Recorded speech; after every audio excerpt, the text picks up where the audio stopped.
अच्छा मुफ्ती साहब, अब आपसे जो कुछ ख़ास बातें करनी हैं हमें, वो करनी है इत्तेहाद उम्मत के हवाले से। ये आपने अभी बात फरमाई और बहुत अहम नुक्ता आपने उठाया कि सऊदिया या और ईरान, उनकी क़ुर्बत में इजाफ़ा हुआ, उनकी मोहब्बतों में इजाफ़ा हुआ। बहुत अच्छा जेस्चर है, हम बहुत या पसंद करते हैं इस बात को। ये बात तो हो गई मुस्लिम उम्मा के हवाले से, क़ुर्बत होनी चाहिए, अरब और अजम को करीब आना चाहिए। लेकिन हमारी पहली मोहब्बत तो पाकिस्तान है और इस्लाम। और इस्लाम, यानी यकीनन इस्लाम।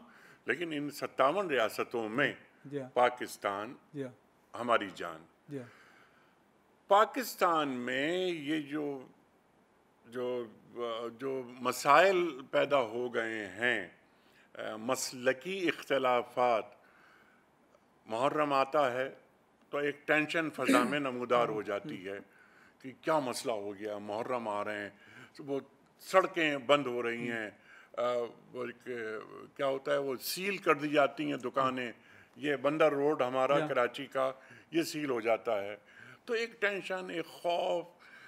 तो ये शहर, जिस शहर में आप और हम रहते हैं, और आपको भी इस शहर में रहते हुए कितने बरस हो गए? 61 साल 61 साल हो गए। तो और कमरी एतबार से 62 साल समझ लें। खमरी के एतबार से 62 साल। क्या शानदार यादें होंगी आपके पास।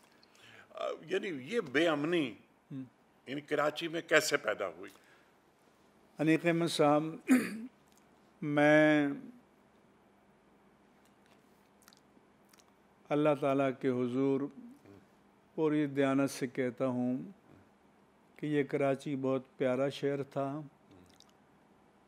आपस में मोहब्बतें थीं, इंसान को इंसान से ख़तरा नहीं था और ये अमीर नवाज भी था, गरीब परवर भी था, सुभान अल्लाह। और सब लोग बेखौफ व ख़तर रहते थे।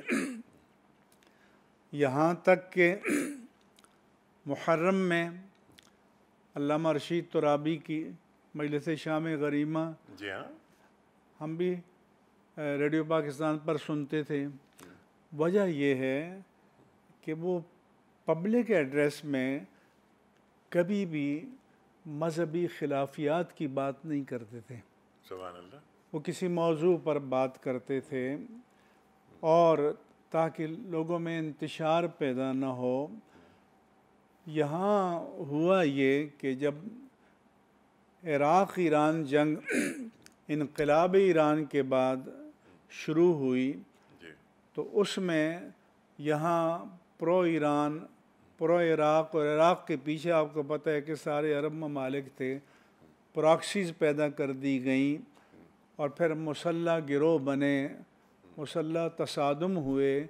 इससे पहले कभी होता था किसी ने किसी को धक्का दे दिया, थप्पड़ मार दिया, ख़त्म हो गया। यानी मजहबी मामलात में असलहे का कोई तसव्वुर तक नहीं था। जी फिर जब ये सूरत हाल पैदा हुई तो अब सबको, पूरी रियासत की, आप यूँ समझें कि नब्ज़ें रुकी होती हैं कि ये 10 दिन खैरियत से गुजर जाएं। जी जैसे आपने बताया कि मैं जना रोड को सील कर दिया जाता है, इससे पहले ओपन होता था, जी हर तरफ लोग थे, आते जाते थे, खड़े होते थे, कोई मसला नहीं था। इसलिए कल डीजी रेंजर के यहाँ मीटिंग थी, उन्होंने मुझे कहा कि आप इस बारे में क्या कहते हैं।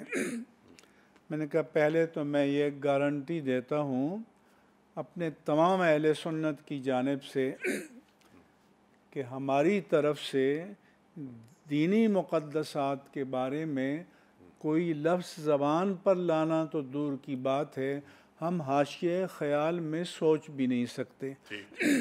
दूसरा ये कि मसलकी खिलाफियात मौजूद हैं, सदियों से हैं, लिटरेचर मौजूद है, लेकिन जो पब्लिक एड्रेसेस हैं उनमें नफ़रत आमेज़ बातें नहीं होनी चाहिए, न सराहतन, न इशारतन, न किनायतन, न तारीज़न, न तोरियन। जी आपके मसले की खिलाफियात की बातें अपने क्लास रूम में बयान करें, अपने लोगों को बयान करें, क्योंकि आजकल हम सब जानते हैं कि सोशल मीडिया हर के पास मोबाइल पकड़ा हुआ है, और जैसे ही बात ज़बान से निकलती है वो उसको उछाल देते हैं, बिला तहकीक। और उसके बाद वो कहते हैं कि तीर जस्ता बाज गर्दानत ज़रा, तो ये नहीं हो सकता। जो तीर कमान से निकल जाए वो वापस नहीं आता। जो बात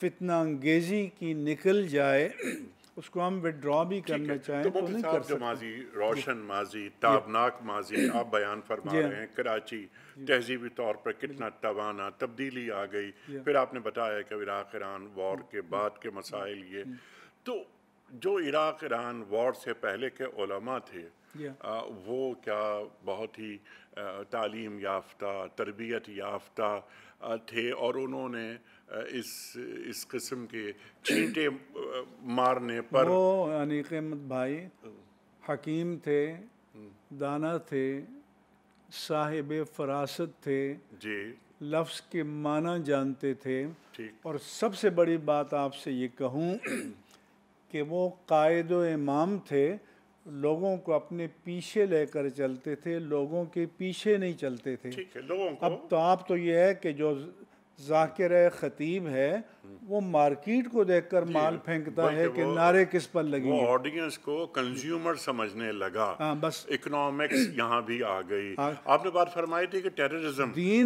दीन जो है वो माद के बजाय मईशत और मफाद बन गया है, अल्लाह और इसीलिए ये तबाही हम देख रहे हैं। अल्लाह अकबर, अल्लाह अकबर। आपने एक बात फरमाई थी, कोई दीन तो मिशन था ना। जी, मिशन, अल्लाह अकबर। यानी ये नियाबत किसकी हो रही है? ये मिंबर रसूल करीम सल्लल्लाहु अलैहि वसल्लम पे कौन बैठा है? आलिम दीन बैठा है। किसकी नियाबत कर रहा है वो? अल्लाह के रसूल सल्लल्लाहु अलैहि वसल्लम की। तो उसमें अगर गैर जिम्मेदाराना गुफ्तगू हो, सिर्फ अपने ऑडियंस को देख कर, अच्छा मुफ्ती साहब अच्छा, ये ऑडियंस भी मखसूस होते हैं हर मकतबा फ़िक्र के, जी ये आपको पता है। जी जी जी, और जब तक किसी पर तंज तारीज़ चोट न की जाए तो उनको चैन नहीं आता, कहते हैं फिलाप हो गया।